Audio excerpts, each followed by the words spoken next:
Hey guys, RockingTheBlade here once again. What's up, everybody? I'm doing a brand new series on my YouTube channel.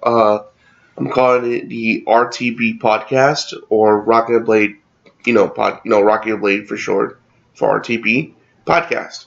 So the podcast is going to discuss, a variety of different things and stuff. So today we're going to talk about pro wrestling, some video game rumors, and what's going on UFC.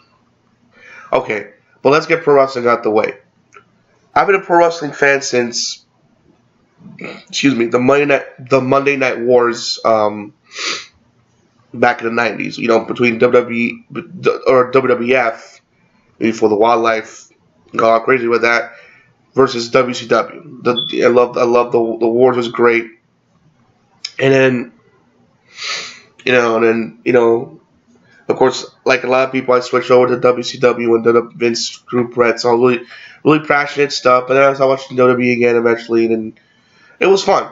It was still fun, and I loved it, and it was great times. But now, it just seems like in recent years, it's no secret now. These past few years, ratings have been suffering, and a lot of it, some of it has to do with the fact that they made some bad decisions along the way. But some of it is stuff that was out of their control. So, the stuff that was out of their control is people getting hurt. You know what I'm saying? Pro wrestling, even though we all know it's fake, it's scripted, but, what they do is still risky, and it can still get hurt and get injured.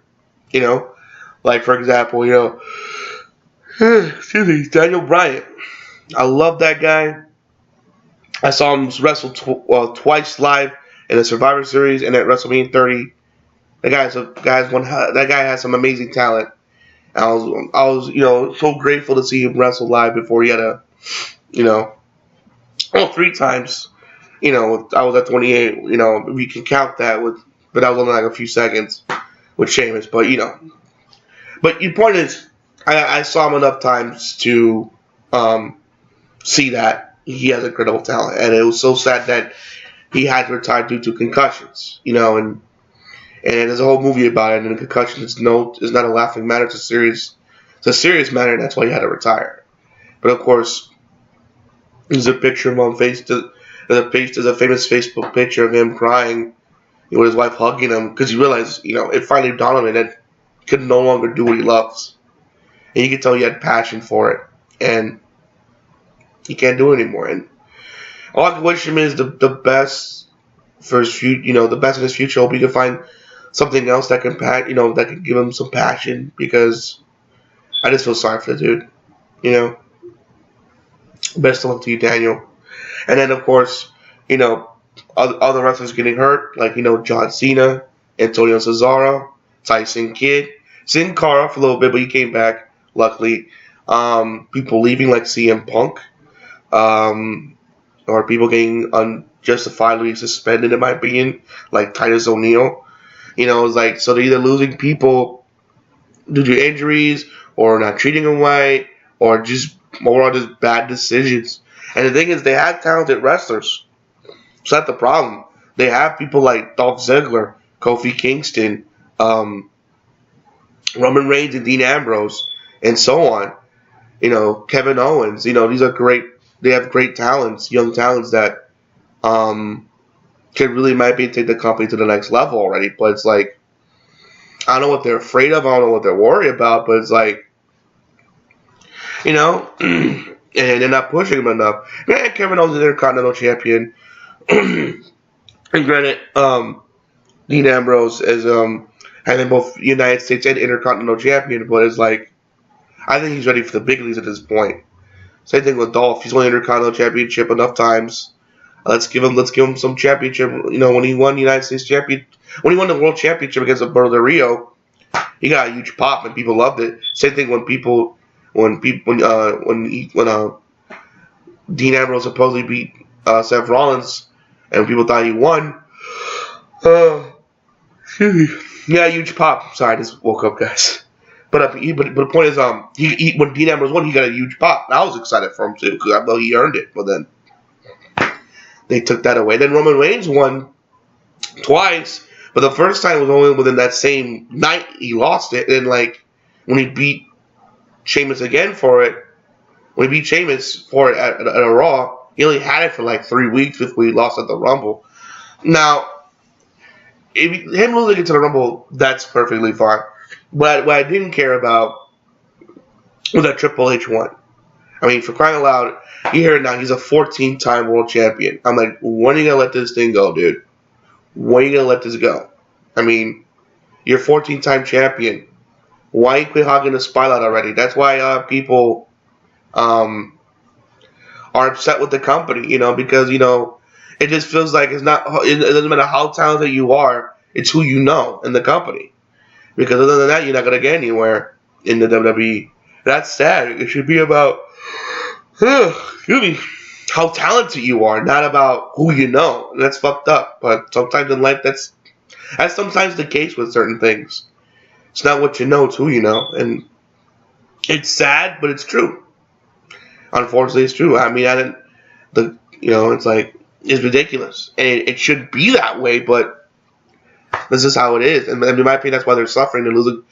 Because in the last 3 Royal Rumbles, they lost a lot of subscribers. Because the second one I don't understand too much. I mean, I understand a little bit, but at this point he's proven himself. But I don't think he deserves all the hate. Like, for example, with Batista, when he won, everyone was upset. And I agree.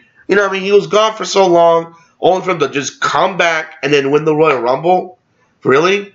And then, she never heard it first. And, of course, people weren't buying the whole Orton and Batista main event. That's why they put Daniel Bryan in the mix, because he saved the match, in my opinion. And that's another one who's disappeared. Orton, I don't know what happened to him. I don't know if he's injured or he's retired. I don't know what happened to him. Or with Bray Wyatt, it's like he's such a great wrestler, but I don't know what to do with him. It's like, I've never seen that before. Anyway, so then Roman Reigns won. I was actually happy for him. I understand the boos. I mean, people were getting involved in the Royal Rumble match all the time in those qualifications. So I was like, I don't see why people were booing this guy. I mean, people get involved in the Royal Rumble all the time. So it's like, I know people are saying, well, the reason why I know where part of it comes from. Well, he's relative to The Rock, and that's why he's up there. But yeah, I think true, it helps that you know some people, and that's an example of not what you know, what you can do, but not what you know, but who you know. But I think he's proven himself at this point. He had amazing matches. He had an amazing TLC match with Sheamus. He had some awesome matches with Brock Lesnar. An awesome match with Brock Lesnar. Amazing match with Dean Ambrose. Amazing matches with Dean Ambrose. I mean, he's proven himself that he can wrestle. And so it's like, it's like the hatred. I don't understand. I really don't understand the hatred. It just needed to just lay off him a bit. Just I don't know. It's my opinion. Just lay off a bit. Especially now that he's proven himself. Come on, let's ease up on the Roman Reigns hate. I mean, there's other people we shame more. For example, this guy, Triple H. Granted, he's proven himself enough, guys. He's 14-time champion. And I was more mixed. I was with the people that I was upset. I was really upset. Because I was thinking, oh, man, Roman Reigns got eliminated. But this is good. Maybe this is Dean Ambrose chance to win it. And then when they gave it to Triple H, I'm like, you son of a bitch. I was angry as fuck. I'm like, really? I mean, 14-time champion, dude. What more do you want, dude? What more do you want? I mean, you've done everything there is to do in that company. He's been Intercontinental Champion, Tag Team Champion. I mean, come on, man. He probably has every other belt under his sun at this point. And, of course, the World Heavyweight Championship, of course, had numerous WrestleMania moments with Brock Lesnar, Undertaker, Sting. I mean, come on, man. It's like, I mean, I don't mind the novelty matches. I just don't want him to be in the main event with the belt. You know what I'm saying? Because it's like, no, we get it, You've proven yourself enough. I don't want to see that shit anymore. I really don't. Same thing with, I don't want to see that anymore. I really don't. I think it's unnecessary. It's not needed. I don't want to see, Triple H in the main event, because if he's done enough. He's done enough. That's a problem. And that's why I'm glad when Shane McMahon came back, which that was a magical moment, by the way. Simply amazing. When he came back, which that was epic, by the way, again, he addressed some of the problems that I was basically saying for a while. The fact that people are getting hurt, people are not watching anymore, because it's being so mismanaged. You know what I'm saying? And I know maybe under him, it could run better. And so that in the next generation could see, the wrestling. The wrestling, because at this point, if WWE keeps pissing off people, there's other venues. I mean, TNA's still struggling, but TNA's still holding on. They're a Pop TV now. And then there's Lucha Underground, plus Ring of Honor and New Japan Wrestling. So there's other options. It's not that the island is the only one in the yard, but they're not. Granted, they may be the biggest one in the yard, but if you keep fucking up, you're gonna look smaller and smaller and smaller, and they're gonna look bigger and bigger and bigger. You know what I mean? Case in point, John Morrissey, aka what he's called Johnny Mundo over there in Lucha Underground, he's killing it in Lucha Underground right now. He really is. So they need to buckle down and just ultimately, at the end of the day, give fans what they want. They want to see this guy go over, do it. If you want to do a certain heel or certain, that's fine. But you gotta give people what they want to see. Because if they don't want to see a certain match, they're not gonna see it. They're just not gonna see it. It's just how it is. You know what I'm saying? You should respect their wishes because they're paying your bills. And that one commercial with Daniel Bryan where he's about to do the yes chants, but there's no one in the arena. They can't do this without the fans. And they're right. They're what makes his truck running. So you kind of give them what they want. So that's my thoughts on the matter. It is. Also, before I continue the next subject, they did make one smart thing, which is very smart. acquiring and getting AJ Styles. Man, not for nothing. I really wanted to be in the one in I really want to be in the Royal Rumble in Orlando, but unfortunately they sold the tickets all weird and stupid, so I couldn't get it. So that was a thing. So with AJ Styles' big Royal Rumble appearance, I was like, yes, I was so happy, man. He was gonna be there for 30 minutes, but of course, Kevin Owens, man, which. I think I'm glad they gave it to him. He's already a heel anyway. Besides, if they wouldn't have Roman Reigns eliminate AJ Styles, you think people hate him now? Oh, the hate will probably never end at that point. Luckily, they gave it to Kevin Owens because man, the minute Kevin Owens threw AJ Styles over that top, eliminated AJ Styles, the boos that man. Because say what you will about Kevin Owens, he got mixed. Some people were cheering, some people were booing him because they like his talents and stuff. But man, he's been booed ever since he did that shit. Because man, they booed the hell out of Kevin Owens, and he probably wore that black hat like it was his God-given right, and he played it off very well. So good for him. And so yeah, this is overall good on AJ Styles. And then with WrestleMania, good idea. And he's just incredible. He's killing it, having incredible matches with Chris Jericho and Kofi Kingston, and then he's having incredible matches to say the least. So I feel, in my opinion, that they should use his talents for WrestleMania. And also now they got for NXT Samoa Joe and Austin Aries. I don't know why the fucking in NXT. First of all, they're talented wrestlers. They don't need to be in that. They should be on Raw or SmackDown because they have no business being in NXT. They just have no business being on NXT. They really don't.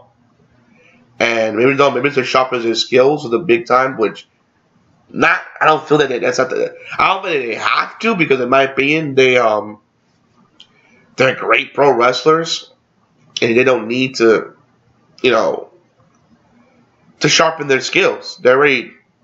You looking up TNA and see Austin Aries and Samoa Joe matches. These guys are some incredible wrestlers. incredible wrestlers. So it's like they don't need to be in NXT. They should be in the big leagues, and then they should put them in WrestleMania. In fact, a safe match to put besides what's there, which is Roman Reigns and Triple H, which is good. I mean, I hope they put Roman Reigns over because again, Triple H, come on, he's had enough. Undertaker versus Shane. I believe Shane's gonna win that one, which also that's gonna be a Hell in a Cell, mind you. And also I believe Shane's gonna win that one because I believe John Cena's probably gonna be maybe interfere and cost Taker his match as a big rumor to set up for next year's WrestleMania, which might be in Orlando, which I'm hoping so. And last one. Brock and Dean Ambrose. I see it be nose hold barred. It's like a hardcore match. Oh man, they'll blow the roof off that building, and I can't wait to see what they do. So that's my thought on WrestleMania matches. Plus those matches. Plus they put AJ Styles, Samoa Joe, and Austin Aries in a triple threat match. Boy, it will tear down that roof, son. I mean that's how you move tickets and break records. Tell me you wouldn't be excited for a AJ Styles, Samoa Joe, and Austin Aries triple threat match. But then again, I think the fears they might chant TNA because those are former TNA wrestlers.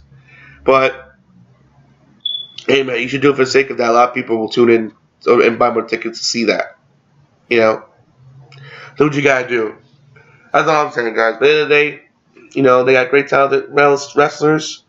Put them to good use, and because like Shane said, if they keep going down this path, there won't be another generation. You know, eventually people will get tired of their bullshit, and they will not support what you're doing. So it's that simple. All right, now on to video game rumors. Of course, you know the Nintendo system, the new one, the NX, might be coming out pretty soon. What's already old news is the fact that, you know, we already know that it's going to be possibly a console / handheld hybrid, which I think that's really unique. I think technically the Wii U kind of is, but the gamepad itself, so technically it is. Never like that with the Wii U, which is an amazing system, by the way, very underrated. And you know, I don't know why the developers are not apologizing for it, considering that has a huge market. I mean, granted, it's not. At least, I mean, I only saw, I think, over 12 million, but still, if you market the game right, people will buy it. I mean, hell, every Nintendo title, at least first-party wise, has sold over 1 million. Hell, even more than that with certain ones, like with Smash and Mario Kart and etc. You know, so it's all about just proper marketing, you know? Anyway,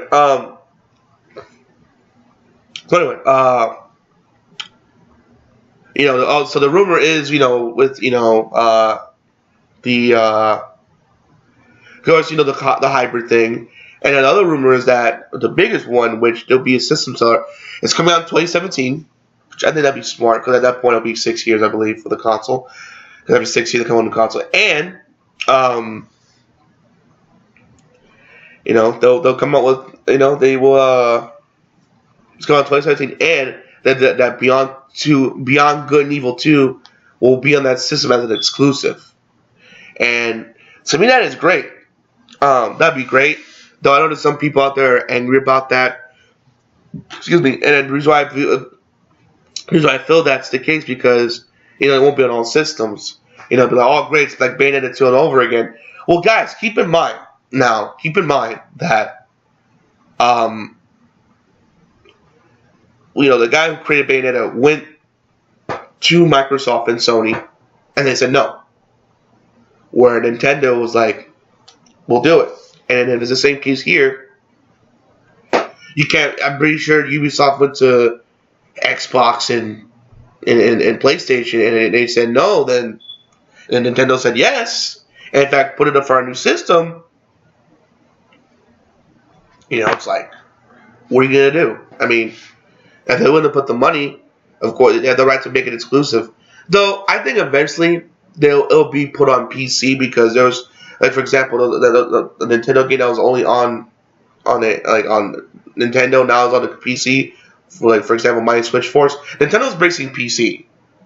in mobile gaming. So I believe that eventually, if the demand's high enough, they will port Beyond Good and Evil 2 on PC for Steam. So I'm pretty sure Nintendo probably cut a deal to where they get a portion of the sales, whatever. Point is, I'm pretty sure they'll work out a deal with Steam to where they could be on PC. So, because Nintendo is going down that route, so it's like, yeah. So yeah, it's like it's you know, so that's the big thing.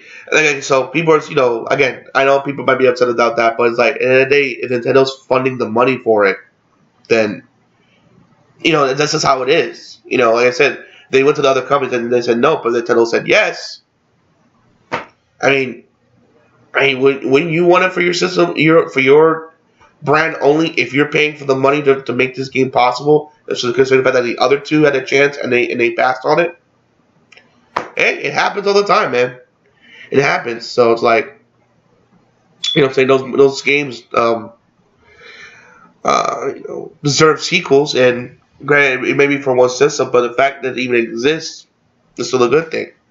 So I think that'd be a great killer app for Nintendo. And knowing Nintendo, if they do get if that is true, I know Nintendo, they might sell it with a bundle with the system, and it might have it packaged with the original game. So you know what it is? You get both Beyond Good and Evil 1 and the sequel with package of the system. Man, I'll buy that shit. There are nothing but positive things about Beyond Good and Evil. So it's like, I will buy that shit in a heartbeat. Hell, they might even give like an HD boost. You know what I'm saying? They might just be a port. They might, they might even do an HD HD port of Beyond Good and Evil, of the original one. So it's like, that'd be cool. That would be cool. So that's what I feel about it, guys. Overall, I think we shouldn't be mad, because at the end of the day, if someone's putting the bill for it and other people aren't, why should we be mad? In fact, we should be happy that the fact that they're even doing it, for that matter. So it's like, but that's just my opinion on it. Okay, guys. Now I'm gonna call my friend who's in Vegas right now. He calls himself Bars, and he's going to give us the latest on some UFC news. So I'm gonna call him right now on my phone. So give me 1 second.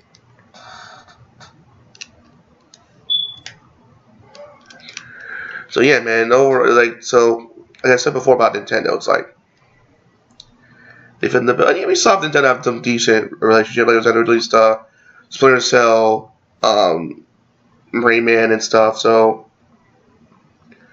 on and so forth. So yeah, they release, they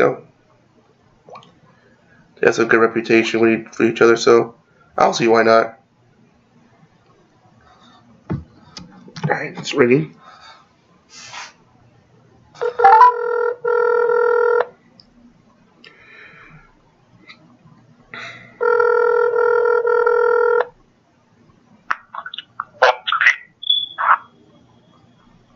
Hello?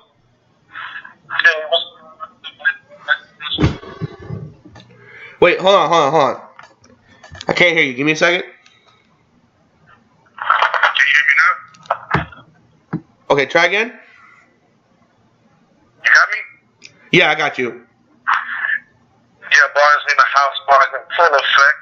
Congratulations, Rocking the Blade, on your WWE Universe MMA/Universe podcast. Thank you. Taking over. Mom, I made it. Me and Rocking the Blade taking over the East Coast over there, holding it down to Orlando, over here at the City of Lights, Las Vegas, Nevada. Here on the streets nearby the Venetian, telecasting live down the strip here in Las Vegas, around the Sports Center location right here on the strip as well. Just pretty much going back and forth as the analyst gypsy, if you will. Just asking the question, main is Conor McGregor, who you got? But before we go there, I want to touch on some subject that you were touching on earlier on, because I am an Orlando native. Orlando, Florida, the oldest baby. Let's get together, let's rally around. I'm hosting WrestleMania 33 next year here at the Citrus Bowl. And I know you can take that, Rocking the Blade. I hope so. I really hope they do that. And AJ Styles, WWE, he is Georgia born, but he is Orlando made. You better do that, man. Hold on. I can't hear you. Hold on. Try again? Yeah, I want to share with your viewing public out there, your viewing and listening public. Hold on, you're cutting off again. You're cutting off again. Hold on.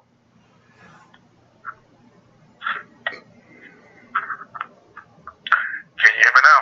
Yeah. For $9.99, you, for those who are not subscribers to the WWE Network, you may want to subscribe and tune in to next Saturday's pay-per-view, WWE pay-per-view rather, exclusive only on the network, as WWE presents Roadblock. Oh yeah, I forgot to mention that. Yeah, I forgot to mention that. So yeah, WWE's doing a thing with Roadblock, and it's gonna be Brock Lesnar versus Bray Wyatt, which I'm glad you find interesting that, considering the fact that in Royal Rumble, Brock Lesnar got limited by the Wyatts, and Dean's gonna face Triple H for the belt. Will he win? I don't know. I hope so, but we'll see. I feel that this WWE event entitled Roadblock is going to be a definite game changer, and in my opinion, in my viewpoint, I feel will change the surface of the WWE card as we know it. And I'm going out on a limb, rocking the blade, my man. That I feel Ambrose will walk out as the WWE World Heavyweight Champion, and the main event for WrestleMania will be the defending champion Dean Ambrose versus the number one contender Roman Reigns. I also feel that the WWE pay-per-view exclusive that is Roadblock, WWE Roadblock, will be a definite game changer as far as restructuring the WrestleMania overall pay-per-view card as a whole. Besides the Shane McMahon Undertaker match, I think that Hell in a Cell match is going to be intact, but I think it's going to change and restructure the remainder of the card. In my view, I feel now Dean Ambrose is going to be the defending champion, headlining WrestleMania alongside Roman Reigns. I also see a Kevin Owens matchup for his championship belt against Brock Lesnar. And with the defending champion being Dean Ambrose defending against Roman Reigns, it opens up that matchup that has been long rumored about as far as Triple H taking on The Rock, which makes more sense than Triple H being a heavyweight champion defending the championship in the main event of WrestleMania. Right. I think him and The Rock in the co-main event was a part of a triple main event, taking on The Rock. As far as the matchup being The Rock versus Hunter instead, I think that's more of a tolerable matchup that the universe could stomach, and it's something that makes more sense. Yeah, because like I said earlier, I felt that Triple H has won the belt enough. You know, he's done more than enough. When I keep reiterating the fact that, you know, WWE has talented wrestlers that can take the company moving forward. Granted, I know they lost Daniel Bryan. It's a huge blow. I understand that, but there's other people that can carry Daniel Bryan's torch. Like I mentioned before, Dolph Ziggler, Dean Ambrose, Roman Reigns, you know, so on and so forth. Those, at least Kofi Kingston, those are the people I felt that can carry the company to the promised land because they got incredible talent. Exactly. That's why I feel. I mean, let's face it. At the end of the day, Triple H Hunter, they have him scripted, you know, as this character as being the leadership position of the authority. Hopefully that will change with a Shane McMahon victory at WrestleMania, of course. But in all reality, for all intents and purposes, I mean, he's basically a part-time, if not a seasonal wrestler. Yeah. Dwayne Johnson more so. Yeah. I think that is that matchup, the WWE be willing to stomach more of a matchup of that magnitude, which would make more sense. I feel, in my view. I totally agree. Yeah, I totally agree. I think a Rock and Triple H match would be better.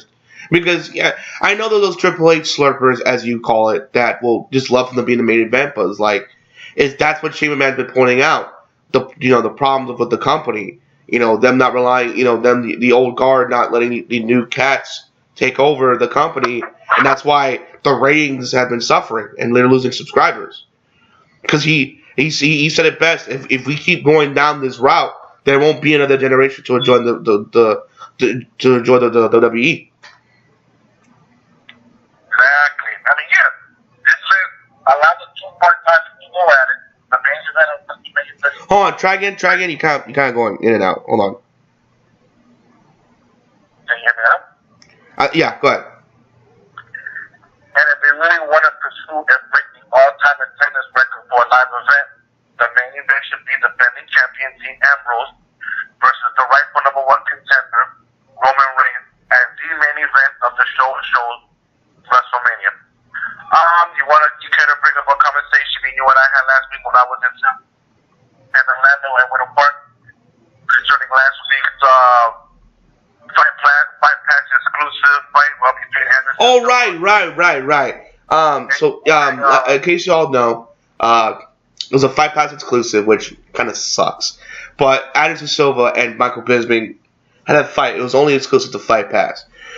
But I saw it on YouTube. So, I know, but excuse me, Jesus. I didn't want to pay for Fight Pass to see just one fight. So, I saw it while I was up, and it was a great fight. And for people saying that, Anderson Silva's lost his step, he lost his edge, you gotta keep in mind, guys, he was off for like a year, number one. Number two, for a guy who was off a year, compared to Michael Bisping, who's been more active, Bisping looked pathetic. In fact, I felt he lost that fight, and Anderson Silva got robbed. Granted, it was close. It was like a split decision, kind of close. But I felt Anderson Silva edged it out. Because granted, I'll give Michael Bisping this. I don't respect him. I don't like the guy. I think he's a guy who thinks that he's accomplished a lot when he hasn't done shit yet in the company.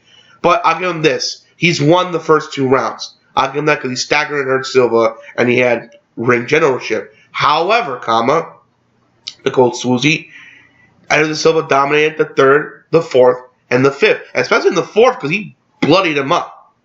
And then I believe in the round before that, I believe in the 3rd, I thought the fight was over because he gave him a flying knee and knocked him out. Granted, people saying, "Oh well, he was distracted." Well, the referee didn't say stop, and you know the rules: protect yourself at all times. So the ref said stop. Anderson Silva kept going, and he was in the right. So I didn't still feel sorry for Bisping. Unless the referee said stop, and then Silva did that cheap shot, then okay, but that wasn't a cheap shot. The fight was still going. He didn't say to stop. So, and you don't worry about your mouthpiece. You worry about Anderson Silva.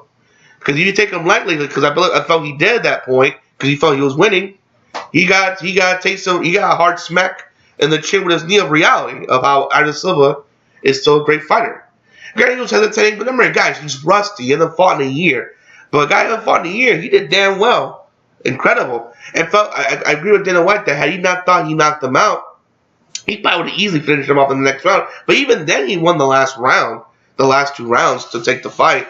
And again, I don't know what the judges saw. But in my opinion, it was a split decision, so they did say it was a close fight. But to Michael Bisping, hell no. And Michael Bisping better not be going around bragging how he beat Anderson Silva because, no. Because that was embarrassing. You nearly lost to a guy. Well, in my opinion, you lost to a guy that was off for a year, where you've been more active. So, who's losing?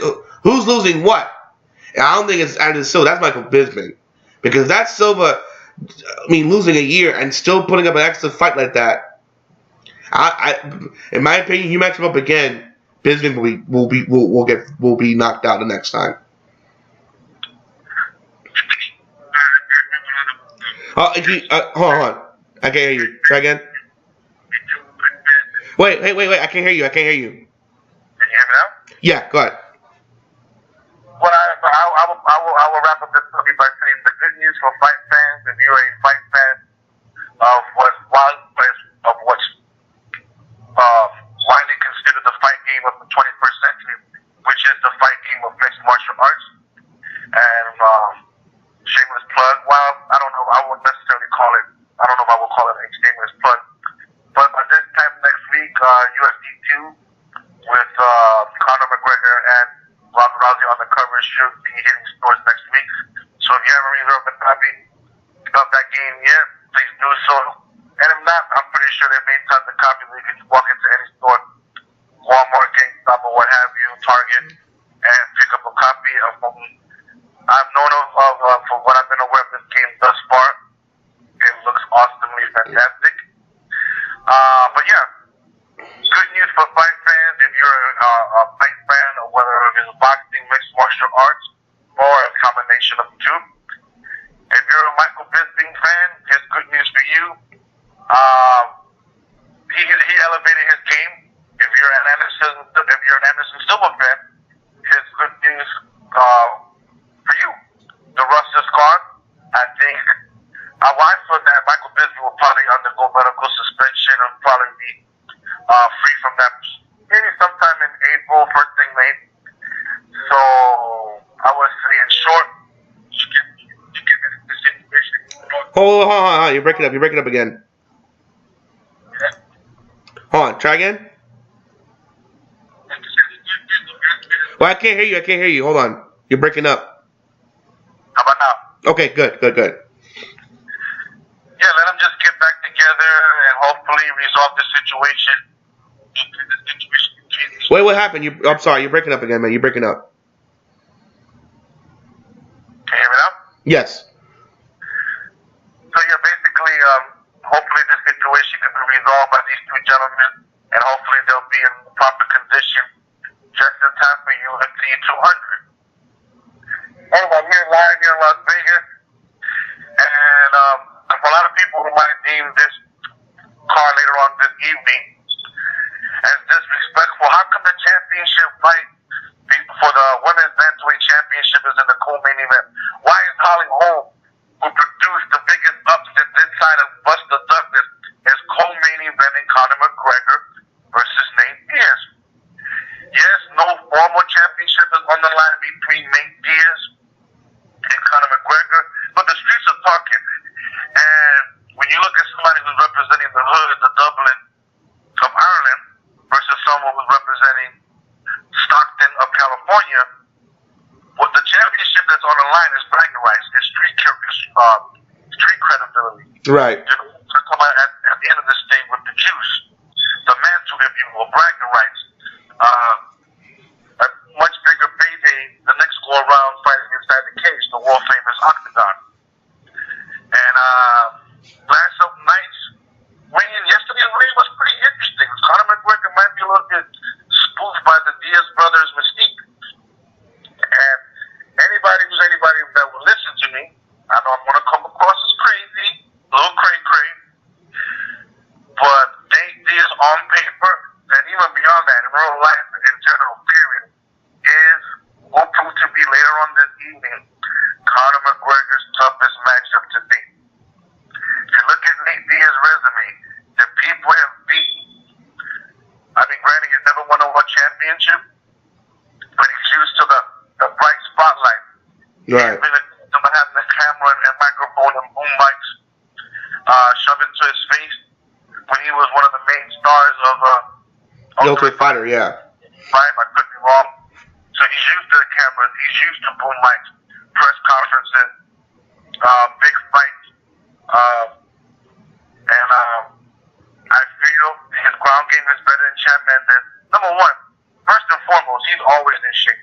So I don't think we're going to see a repeat of the Chad Mendes situation. He's very durable. Right. Yes, he's been knocked out in his career, unlike his brother Nick. But it's going to take a lot of punishment to produce such a thing. Meaning, case in point, he is very, very durable. And we don't know how fast or how mobile Conor McGregor is actually going to be bulking up to 169 pounds. And that was the last night's weigh-in. By now, he's probably 175, 180 pounds. If any of his speed or reflexes have been compromised at all, this fight goes past 4 minutes, we may be treated for a possible more entertaining, action-packed fight than even Conor McGregor may want. Right, I agree. My prediction is that of a diplomat. Wait, hold on. You're breaking up. I'm sorry. Hold on. Prediction is pretty much I'm going to go with a diplomatic one. I'm going to pick Conor McGregor in the first 4 minutes or so, maybe early second round. Okay. I'm going to tell you, if this fight sees round 3 and the bulking up in weight begins to show itself and begins to, like, you know, creep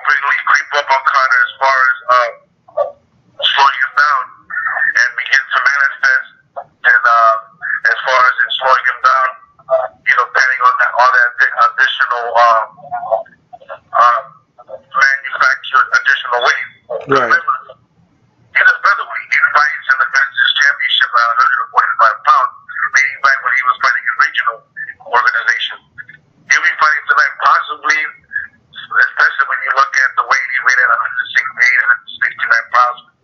I would say by fight night, by the time prior to the bell ringing, he'll probably be like 175, 180. Right. Yeah, look at that. How that's going to affect his speed and his overall game plan as far as reflexes and timing and stuff that goes. He Right. definitely doesn't want to take Nate Diaz to the ground. With all due respect to Chad Mendes' ground game, but comparing Chad Mendes' ground game to the third degree black belt that is Nate Diaz's ground game, that's like comparing wood chips to apples. And like I said, I like McGregor in the first 4 minutes of this fight, but if this fight sees round 3, I wouldn't be surprised if Nate Diaz takes home with him back to Stockton a split or close, unanimous, controversial decision. Right. Yeah, I agree. I totally agree. Then again, we never know. Maybe Conor McGregor might be comfortable in that weight and doing in his weight that he's in and do well. You never know. Anything more you'd like to add? No, basically, my prediction, I like Conor in the first 4 minutes of round 1. And the way I break down this fight, they're closing.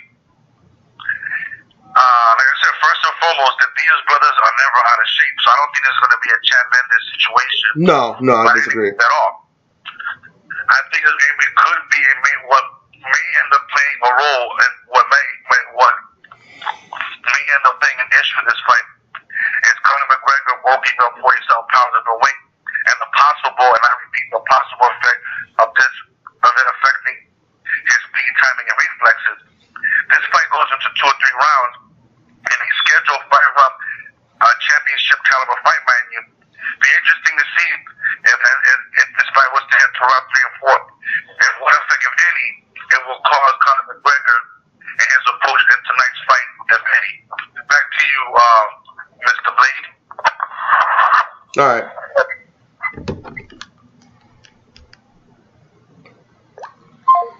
So that's how my friend feels, that he feels that at the end of the day that that's how he feels Conor McGregor. But I think he didn't put his thoughts on Misha Tate and Holly Holmes, which I will. Holly Holmes is an incredible fighter. There's no doubt about that. Holly Holmes is an incredible fighter. There's no doubt about that. But at the same time, however, I don't know what's up with Misha Tate, but she's very fucking delusional because she thinks she can somehow win this fight. She couldn't beat Ronda Rousey. She lost to Ronda Rousey twice, mind you. And now she's taking on a more talented, more deadlier version of Ronda Rousey. I'm sorry, Misha Tate. I mean, kudos. You may have all the confidence in the world, but confidence doesn't beat skill. And my opinion, Holly Holmes is probably going to knock her out. Probably knock her out within the first or second round, in my opinion. Within the first 2 rounds, because I just don't see it. I mean, maybe Misha Tate could show me something, but as of right now, as how it is, it's going to be a done deal. And as far as the Conor McGregor Nate Diaz, I agree with my analyst friend here, my friend Bars here, that if it goes more than if it goes past the first round, then Conor might be in trouble. Maybe.